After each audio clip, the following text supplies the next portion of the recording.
Algorithms, artificial intelligence. Many of you might have heard about that in the recent past, and many of you might be worried, how will this all end and how do we keep our jobs when everything with digitization gets more and more automated? So first, good news right up front, at the end of this podcast, you will be a lot less worried than you might be right now. So it really pays off to listen until the very end. Very important also for the people who listen frequently to our podcast, besides, of course, first thing, thanks for doing so. There will be a slight change in what we do right now. At the moment, I often publish 3 or 4 episodes per week.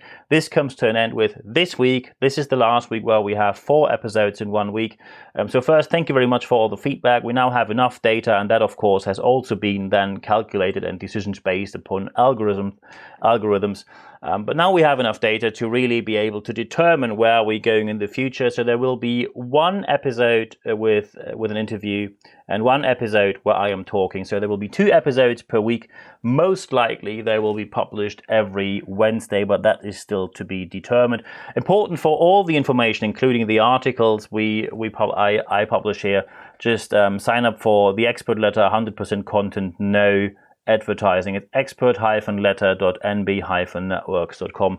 Feel free to sign up. Very important now, we talk about algorithms and how do they affect our work in leadership, HR, decision making. First, of course, we have to know, what are algorithms? So algorithms are, and I now read out the word-by-word definition, a process or set of rules to be followed in calculations or other problem-solving operations, especially by a computer. So that is a quite basic definition. If we go a bit deeper than that, and no worries, it's not going to get too complicated. It's just about 30 seconds of a definition, because without having a definition, we might not even be sure if we talk about the same thing. So, algorithm. In mathematics and computer science, an algorithm is a finite sequence of well-defined computer-implementable instructions, typically to solve a class of problems or to perform a computation. Algorithms are always unambiguous and are used as specifications for performing calculations, data processing, automated reasoning, and other tasks. So very important here, we now speak about the same thing. So when do we use algorithms? And especially the people from the UK may now remember that just in the recent past, we had some issues with especially one algorithm, and it was the algorithm that was recalculating the school degrees. The school degrees of people who want to go for university. So for our international listeners, people receive marks at the end of the year. Normally there are intense exams which are basically the whole year focused around them. It's about A-levels, GCSE, degrees. These, of course, in times of COVID-19 couldn't be done, so they took the average of the marks people received before, and then they put an automated algorithm on top of them, because they wanted to prevent that some people get marks in an area where it's way easier to get a good mark than others. Of course, this is debatable already. In every country where we are, every country has areas where people say, oh, it's easier to get good marks here and it's more difficult to get good marks at that school or at that university. So often distinguished by regions, and often there are very ideological arguments and reasonings behind that.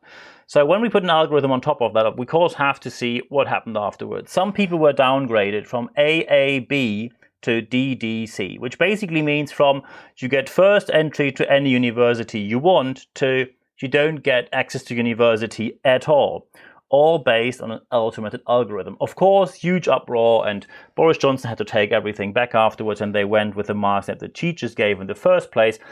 Also, because it came to public that certain schools, for example, the quite elitist school Eton, not a single mark was changed there. Maybe because the teachers there don't make any mistakes, if anyone believes that. So, of course, it is highly political, highly ideological as well, and especially with a conservative government in place, you will, of course, immediately be accused of being elitist. But how do we deal in our businesses with algorithms? So first, algorithms have massive advantages. They give a very clear, unambiguous result. You put an algorithm on something, you get a result, and the result is an unambiguous, normally a number or a score or a certain range, whatever you wanted to calculate. An algorithm is able to give you a very clear, unambiguous result. Second, the process is the same for everyone. So when you evaluate all the same people with the same algorithm, no one can claim it is unjust because you all went through the same process. So the result you have is produced by the same process, so you all have a result based on the same procedure. That in the first place sounds quite good, doesn't it?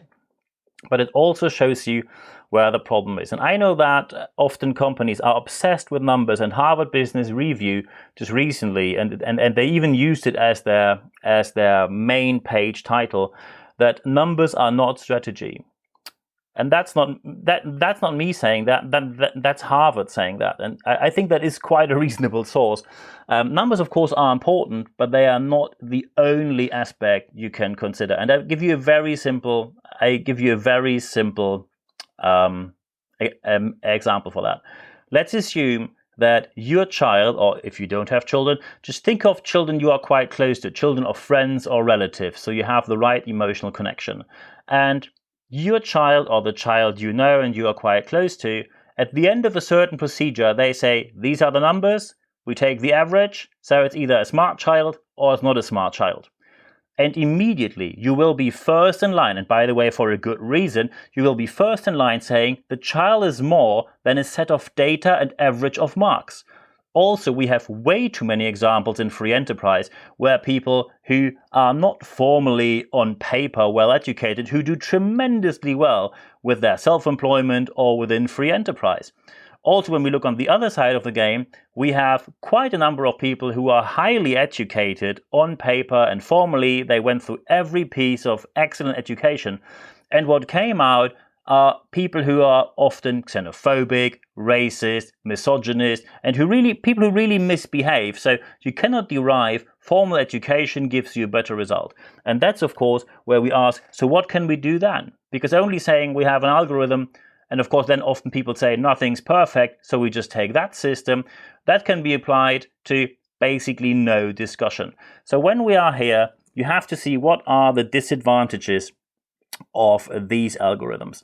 Very important here, I heard an excellent talk from Graham Codrington, who I interviewed earlier in this podcast.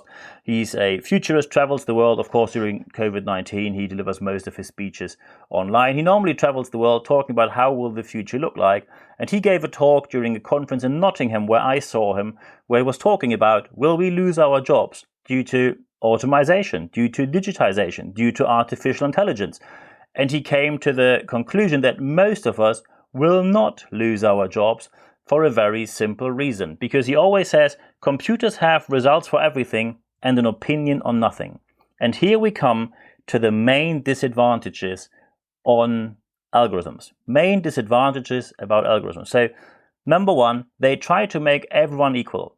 You cannot just say there's an automated algorithm and then you say that is it, because you always have to consider what is the background of the person, what are the circumstances, and which situation have they been in the recent past, etc., etc.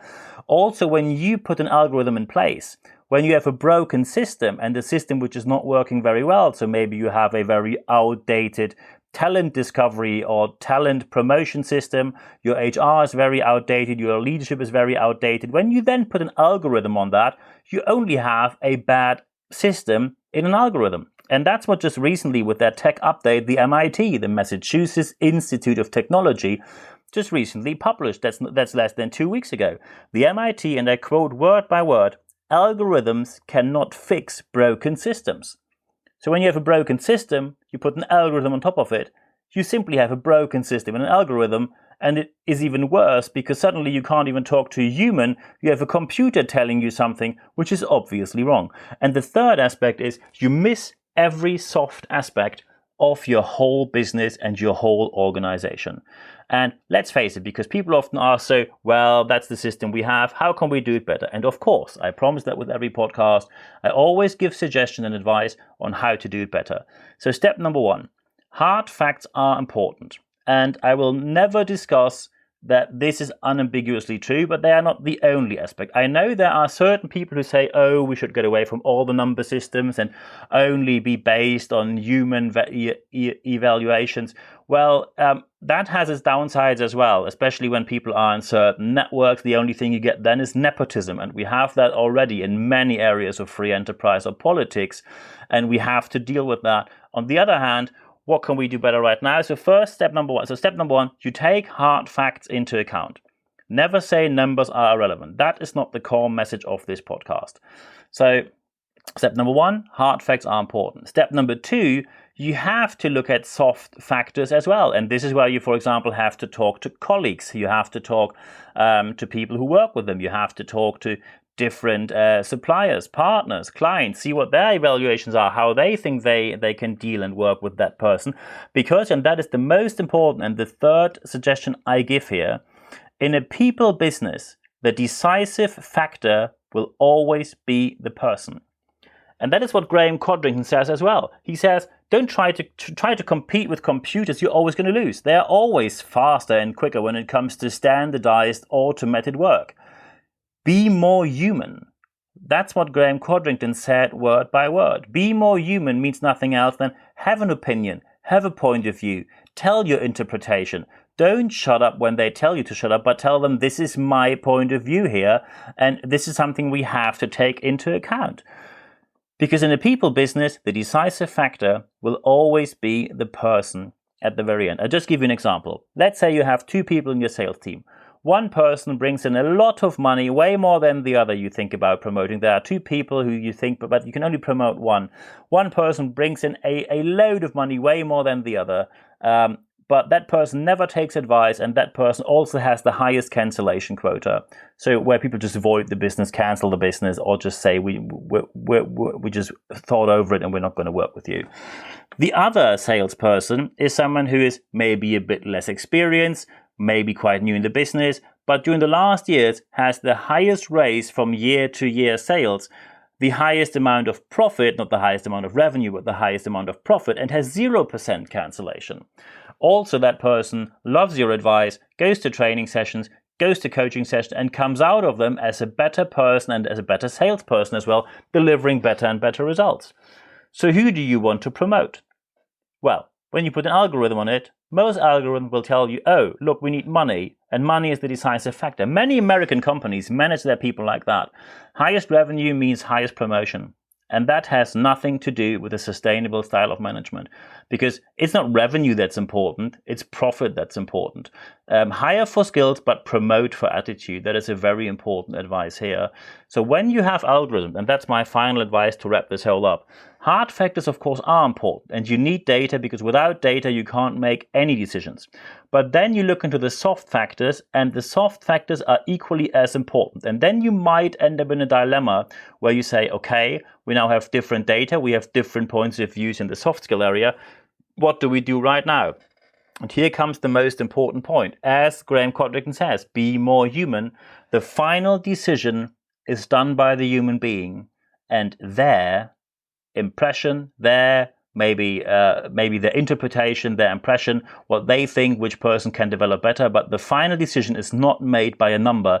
The final decision is made by a person, because that's how successful leadership works. Of course, some people might now claim, but what about bias? Yes, that's another problem, and you need to train your people to get around, or let's say to get rid of most of their biases, or at least be aware of them. And this is, by the way, the reason why leadership is so complex, and why all these books of 7 steps to whatever leadership person you think you could be, all these books aren't worth the paper they are printed on, because a complex problem never has a simple solution.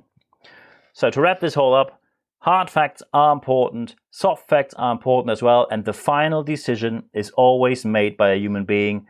Be more human, as Graham Codrington says, and as the Massachusetts Institute of Technology said, an algorithm cannot fix a broken system. I wish you all the best when you implement this in your organization. Let me know if you like to talk. I'm happy to get in touch with you at any point in time given. Just drop me an email, and then we're going to have a nice chat or a coffee. And now I wish you all the best for this week and for today. Thank you very much for your time.